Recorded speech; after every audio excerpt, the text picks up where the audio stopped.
Bonsoir à tous. On a entamé l'étude de la Bechira, le libre arbitre, et on va continuer un petit peu après cette introduction qui nous a fait expliquer deux choses. La première, que l'homme est une créature à ce point singulière qu'elle possède à elle seule la capacité de faire le bien ou le mal, que rien d'après le Rambam ne peut en aucun cas l'obliger ou l'influencer de quelque côté que ce soit. On a dit, il peut être tzaddik comme Moshe Rabbeinu, Racha comme Yerovoam ben Navet. On a dit quoi? On a dit également qu'Akadosh Baruch Hu lui-même ne peut pas influencer sur les décisions de l'homme. Donc on a ici une situation extraordinaire qui est que, en dehors d'Hachem, il n'existe aucune créature qui ressemble à l'homme. Qu'est-ce que ça veut dire en dehors d'Hachem? On a dit que Miktsat, il y a une différence mineure, bien évidemment, entre Akadosh Baruch Hu et nous. Cette différence, elle est que nos choix, à nous, sont parfois de mauvais choix. Les choix d'Akadosh Baruch Hu sont toujours pour le bon. On développera cette vision un petit peu plus tard, mais en tout cas, voilà ce qu'on a appris la semaine dernière, cette force, cette singularité de l'homme, qu'à part Akadosh Baruch Hu, ni les animaux, ni même les anges, bien que je répète, on verra dans les semaines à venir, que les anges ont un choix, mais calculé, en dehors de l'homme, rien n'existe de comparable.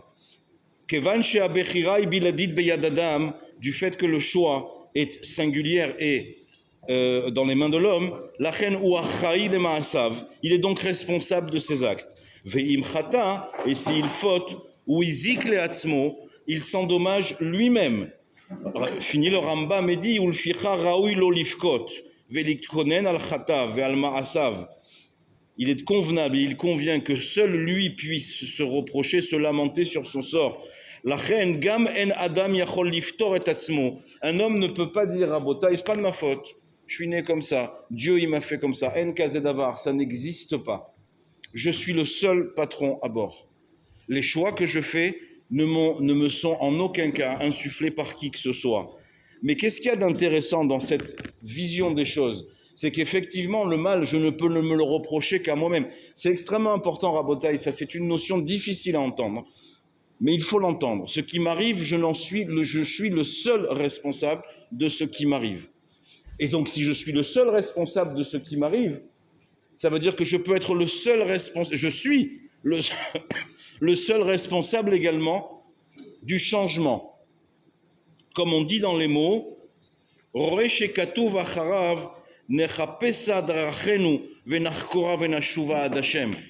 cherchera dans nos actions, dans nos chemins, et on reviendra vers Hachem. Parce que s'il n'y a rien qui peut m'empêcher de faire le mal, il n'y a évidemment rien qui peut m'empêcher de faire le bien. Rien ne peut être un barrage à ma teshuva. Ça veut dire que dans le cas, et c'est aussi, on le verra un peu plus tard, le jeu du Yetzer Hara, du mauvais penchant, de dire, mais mon pauvre ami, dans la situation dans laquelle tu es, tu penses une seconde réellement que ta teshuva, elle va intéresser Hachem. Alors, allez-nous barminan, tu manges pas comme il faut, tu respectes pas Shabbat, tu fais ci, tu fais ça, alors allez-nous barminan, et tu penses sincèrement, c'est ça le jeu du Yetzer Hara, Rabotai, c'est ça, il est payé pour ça. Du matin où vous ouvrez les yeux, au soir où on les ferme, tout son business, c'est de te dire, toi, teshuva, t'as d'autres, à d'autres. Beshalach Paro et Ta'am, lorsque Pharaon va renvoyer le peuple, se pose la question, est-ce que c'est bien Pharaon qui renvoie le peuple? C'est pas Akadosh Baruch Hu, c'est pas Moshe. C'est cette histoire de Pharaon renvoie le peuple. Pourquoi il renvoie le peuple? D'abord, il ne renvoie pas n'importe quel peuple. Nous dit le Meshech Chochma, il renvoie le Erev Rav. Ces nations qui sont sorties avec nous. C'est à eux qui dit quittez l'Égypte.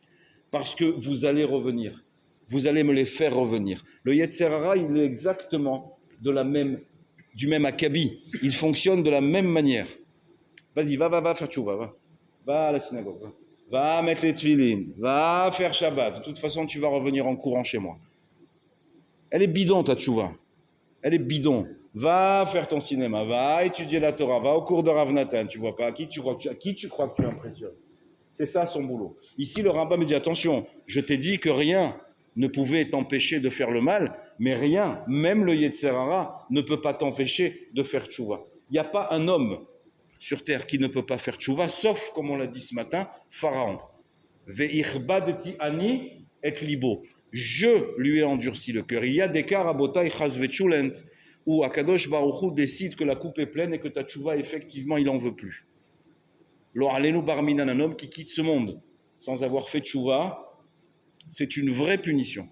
La tchouva, elle se fait jusqu'au, nous dit la Gemara, jusqu'au dernier souffle. On peut dire Shema Israël, Hashem Elokeinu, Hashem Echad. Mais en tout cas, ce qui est sûr, c'est que bien que on ait envie de dire, mais qu'est-ce que moi j'ai à voir avec tout ça? Regarde dans quel état je suis, regarde ce que je fais, je suis un pauvre type. Parce que quelqu'un qui fait du mal ou qui fait une faute, même si à l'extérieur, il a l'air comme ça de vivre bien avec ça, croyez-moi qu'à l'intérieur, il sait pertinemment que ce qu'il fait n'est pas bien. Mais ça ne veut pas dire que c'est une cause perdue, chas v'shalom. Un homme, d'où qu'il soit, il peut revenir. Il suffit, c'est un peu facile de le dire, évidemment. Qu'est-ce que je fais de ma vie? Et je vais chercher. Et je vais revenir vers Dieu. Ça, c'est un fondement, là aussi, Rabotai, important. Tout est dans nos mains. Même lorsque les choses paraissent extrêmement difficiles, même si ce Yetzer Hara, ce pharaon qui est en nous, nous dit « Arrête ton cirque. Shalach et ta'am. Allez, va jouer avec le rabbin, là, il va revenir, tu vas revenir très très vite à tes fautes. » Non, c'est moi qui décide, c'est pas toi. Abechira, le choix, Amud HaTorah ve mitzvah. Le choix, ce fameux libre arbitre. Amud HaTorah ve mitzvah. Je me permets de dire, c'est pas magistral, hein, si vous avez des questions, si vous avez des choses à dire, on est là pour ça, hein, que les choses soient claires. C'est pas du tout magistral. Le choix, le libre arbitre est Amud, est un fondement, un pilier de la Torah et de la mitzvah. Qu'est-ce que ça veut dire? Le Rambam y rajoute Vedavar zeikar gadol uveu Amud HaTorah ve mitzvah. Le choix, c'est pas un détail dans le service d'Hachem. C'est pas bon, j'ai le choix de faire un peu ça. C'est pas ça le principal. Non, c'est ton libre arbitre qui est la chose la plus importante dans le service d'Hachem. C'est ça, c'est ta capacité à regarder la situation et à prendre la décision que tu voudras prendre. Et là, ikar gadol ve Amud HaTorah. Comme c'est marqué, regarde, j'ai mis devant toi la vie et la mort.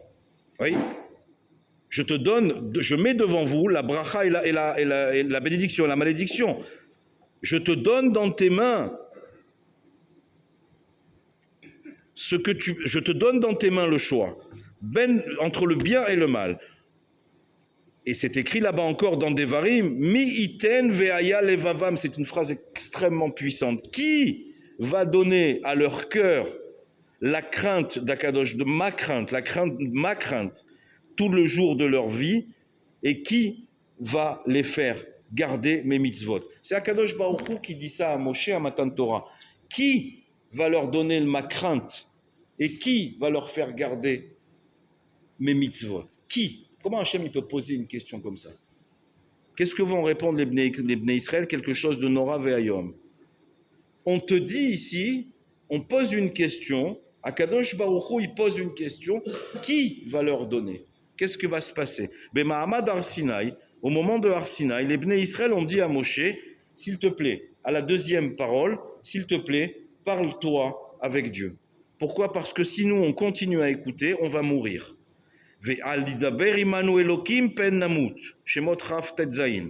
Akadosh Baruch Hu a témoigné et il a dit à Moshe, ils ont raison. Il vaut mieux que je te parle à toi parce que si ça continue, ils vont tous y passer. Shamati et kol divrei ha'am hazeh asher dibru elecha etivu kol asher divro. Mi iten ve'aya levavam ze lahem leiraoti ve'lishmor et kol mitzvotal kol hayamim. Qui va leur donner? Ils ont ici, à un moment donné, les Bnei Israël, une élévation incroyable. Ils disent à Moshe, non, c'est trop. C'est trop, Hachem, c'est trop. On a une crainte incroyable.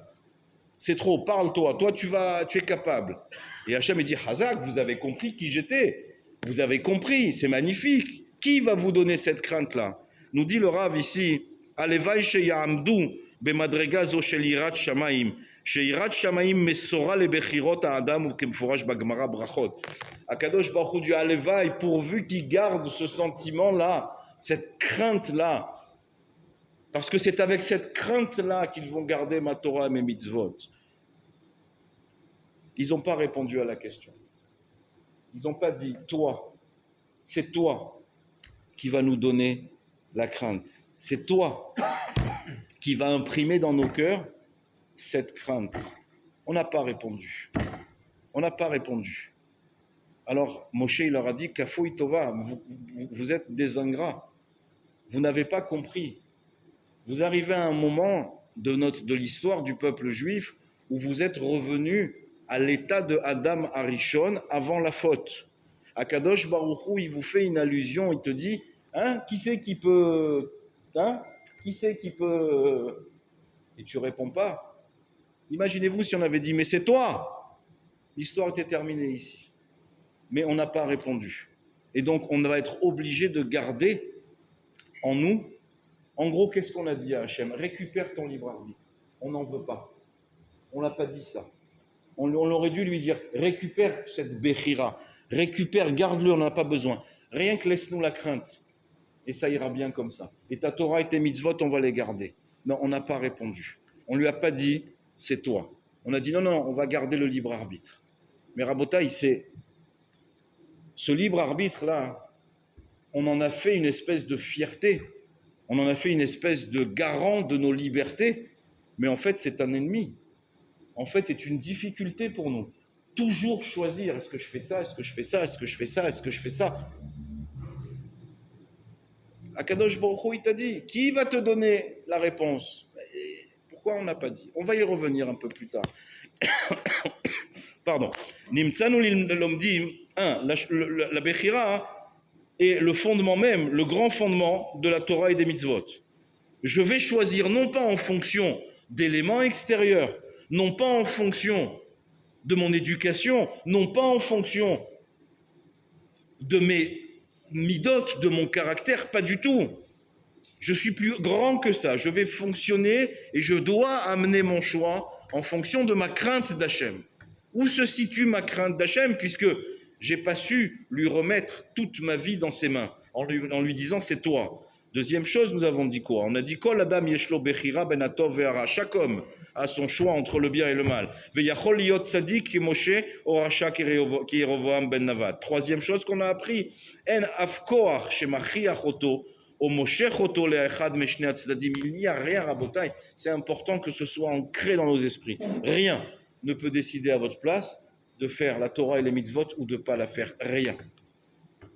Voilà ce qu'on a appris dans ce premier chapitre. Akadosh Baruch Hu, bara ou poel be'etem, Dieu a créé et fonctionne en concomitance de nos notions humaines.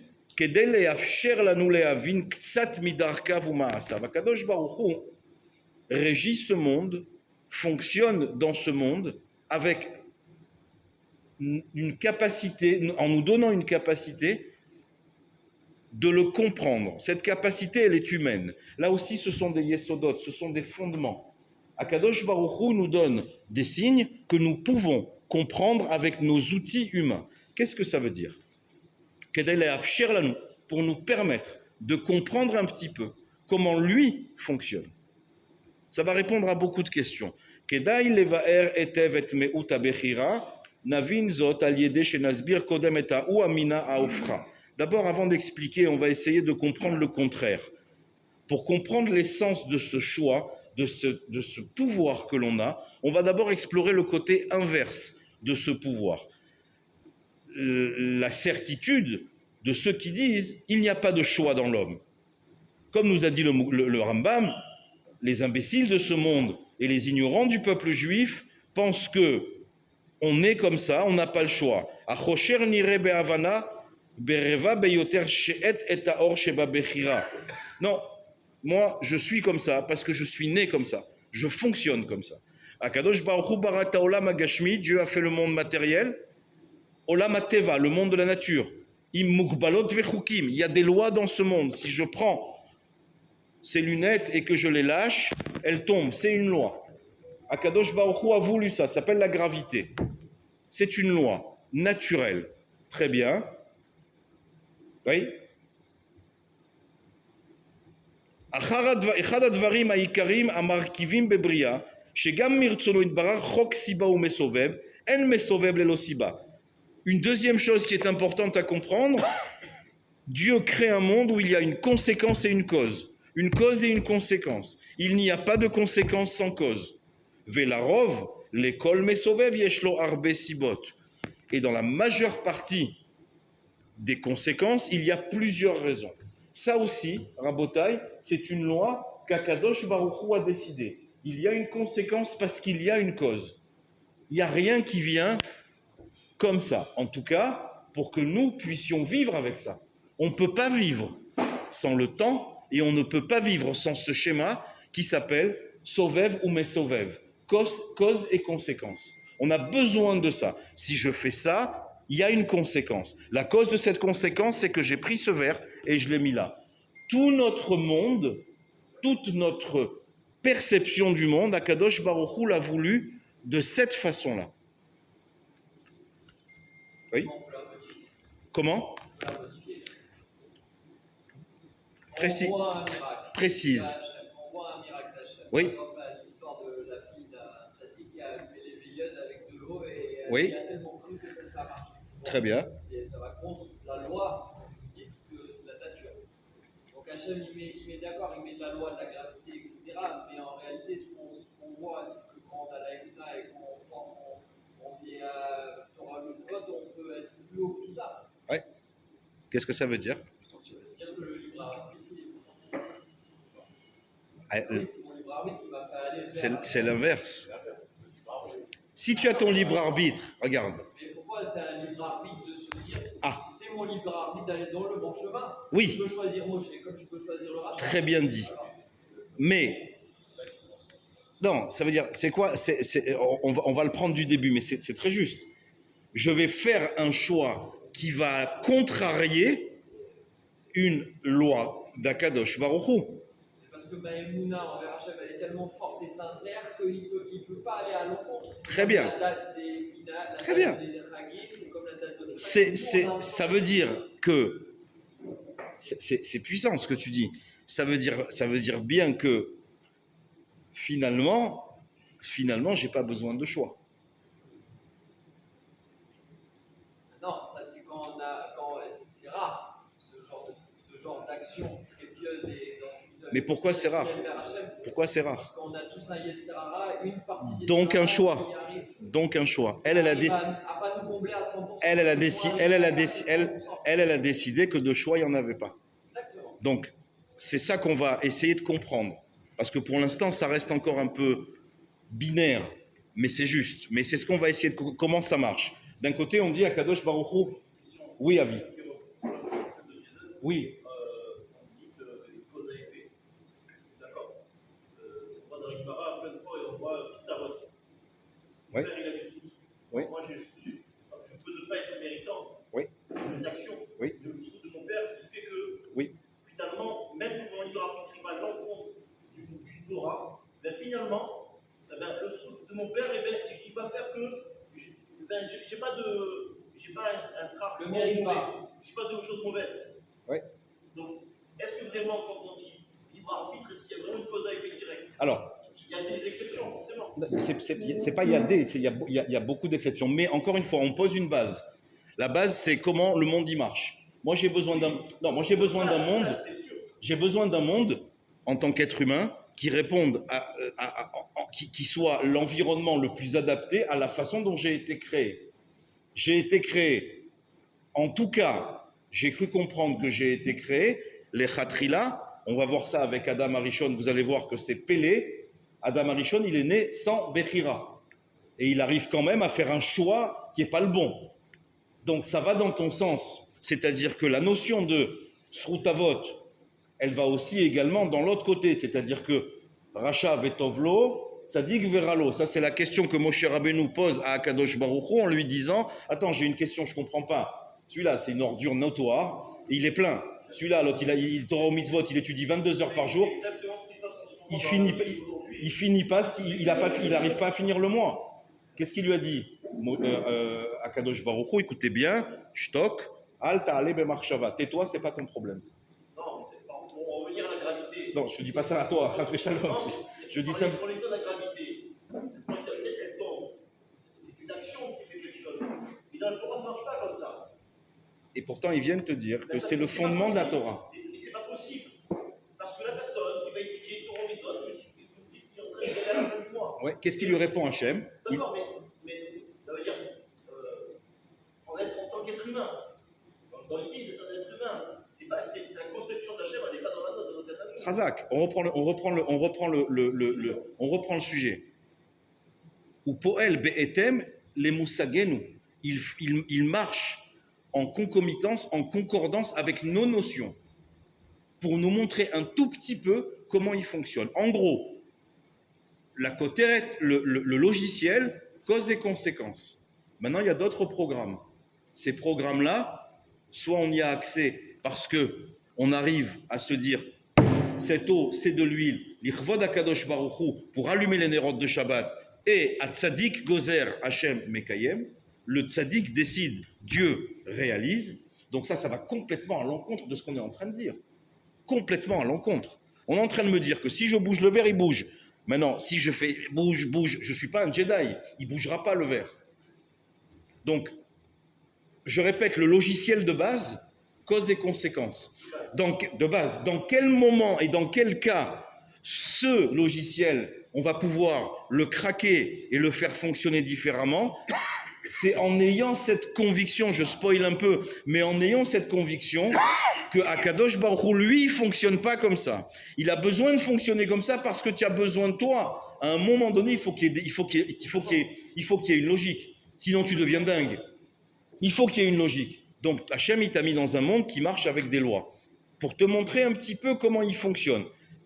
Acte, conséquence, cause, conséquence. Mais, comme vous le dites tous les deux très justement, rien ne t'empêche de changer le logiciel.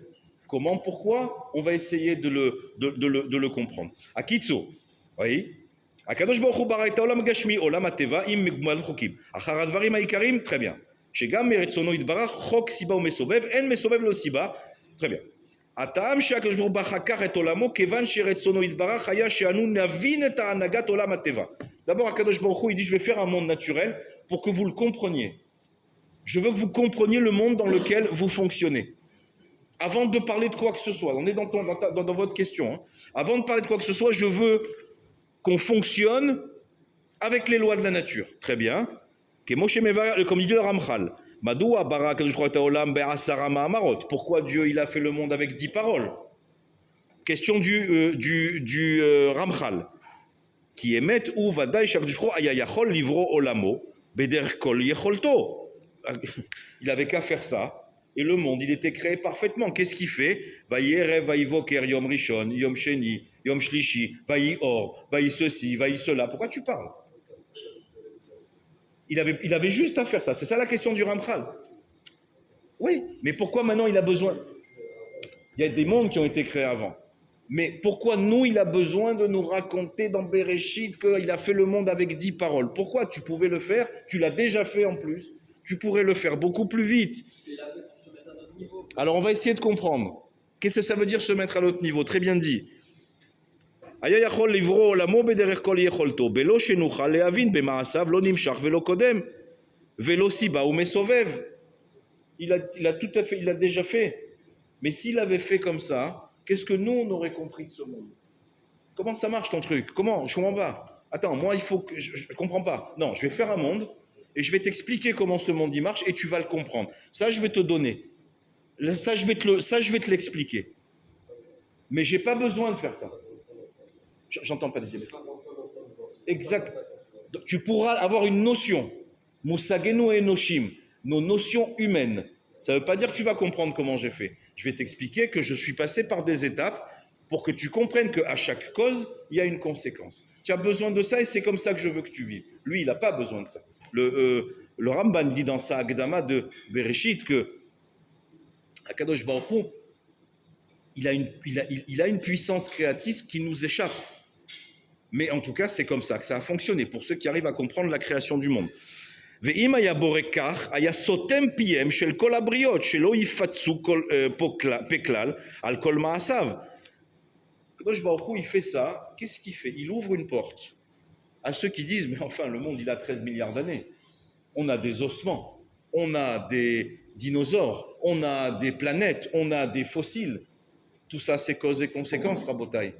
Tout ça, c'est cause et conséquence. Pourquoi tu as besoin de donner un bâton à ces gens-là pour qu'ils nous battent? Nous, on dit, Dieu a fait le monde en 7 jours. Les gens, ils viennent, ils te disent, mais c'est pas possible. Il y a des dinosaures qui ont 3 millions d'années. Le premier homme, il a 450 000 ans. Pourquoi tu as besoin de faire ça? Parce que le monde a besoin de fonctionner comme ça. Alors, même s'il faut permettre aux Kofrim de nous contrecarrer ou d'essayer de nous contrecarrer, c'est là où la Emouna, elle rentre en jeu. Akadosh Baruch Hu, il a quand même fait comme ça.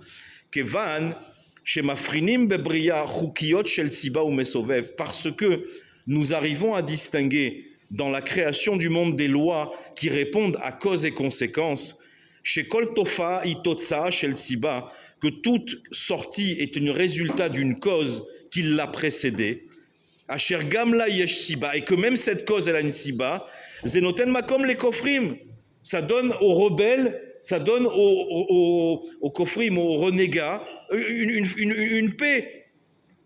Pourquoi tu fais ça? Aval, nous dit ici le Rav, oui, Keilu akol nitan le havana ve le asbara bemizgiret chuki ateva, tout peut s'expliquer par la nature, on n'a pas besoin de Dieu. Non, ils ne comprennent pas que c'est seulement la volonté d'Hachem qui a fait que tout ça résulte, que tout ça existe. Non, on n'a pas besoin de Dieu, nous. On a tout ce qu'il faut, les dinosaures, les Darwin, les machins, on n'a pas besoin de tout ça. Très bien. Alors, Beram, Poel, Bederer Siba ou Mesovev, Kedai la tête, la nous, Asagam et Maasav. Encore une fois, c'est pas pour permettre aux gens de dire on n'a pas besoin de Dieu, c'est pour leur permettre, pour nous permettre de comprendre un tout petit peu comment lui il fonctionne. Cause et conséquence, c'est une règle également chez Akadosh Baruch Hu. Donc il faut que vous compreniez comment j'ai créé ce monde, comme ça vous comprendrez comment je vais le manager, comment je vais le gérer ce monde. Pas que vous pensiez que c'est... Non, vous avez besoin de cause et conséquences. Très bien, on avance un petit peu. Le Ramchal rajoute Kilo aya efshar lanu lehavin darko klal veikar. Sans cette notion de cause et conséquence, posons-nous la question, Rabotai. Est-ce que véritablement, s'il arrive des choses inexplicables, 24 heures sur 24 et 7 sur 7, on finit tous à l'asile? Non mais clairement, ça veut dire si t'arrives des choses absolument inexplicables du matin jusqu'au soir, c'est mort. Tu as besoin des causes et conséquences. Pour toi-même, dans ton boulot, dans ta famille, dans ta avodat Hashem, je fais quelque chose, il faut qu'il y ait une conséquence derrière. On est tous les premiers à se demander pourquoi il arrive ça. Pourquoi il m'arrive ça? C'est la première chose qu'on fait. Je vais faire comme ça, je ne comprends pas. J'ai fait ça, sans parler de religion. Dans le business, j'ai acheté un stock, c'était le meilleur stock qui se trouvait à New York, j'en ai pas vendu un.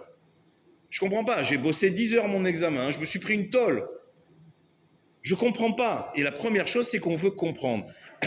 Où on a ce formatage puissant et profond, cause et conséquence. Il y a des cas, Rabota, il y a des cas. Mais si on se les pose à nous, ces questions, on est les premiers à le faire. Ce qui s'est passé le 7 octobre, on a réussi à tenir nos langues 24 heures.